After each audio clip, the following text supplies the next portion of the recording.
Hello subscribers, here you will see that the 3D model is smooth in Blender but appears as boxes in slicing software. Let's quickly fix that.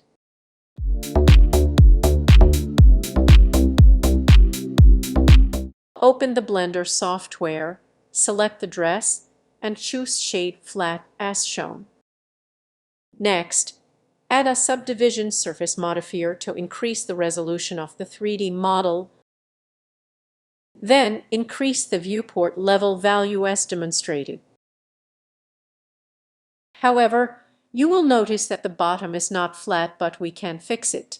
So without worry, apply the subdivision surface modifier.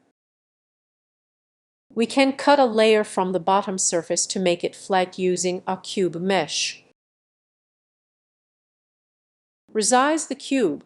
Switch to wireframe view for better visibility of the 3D models.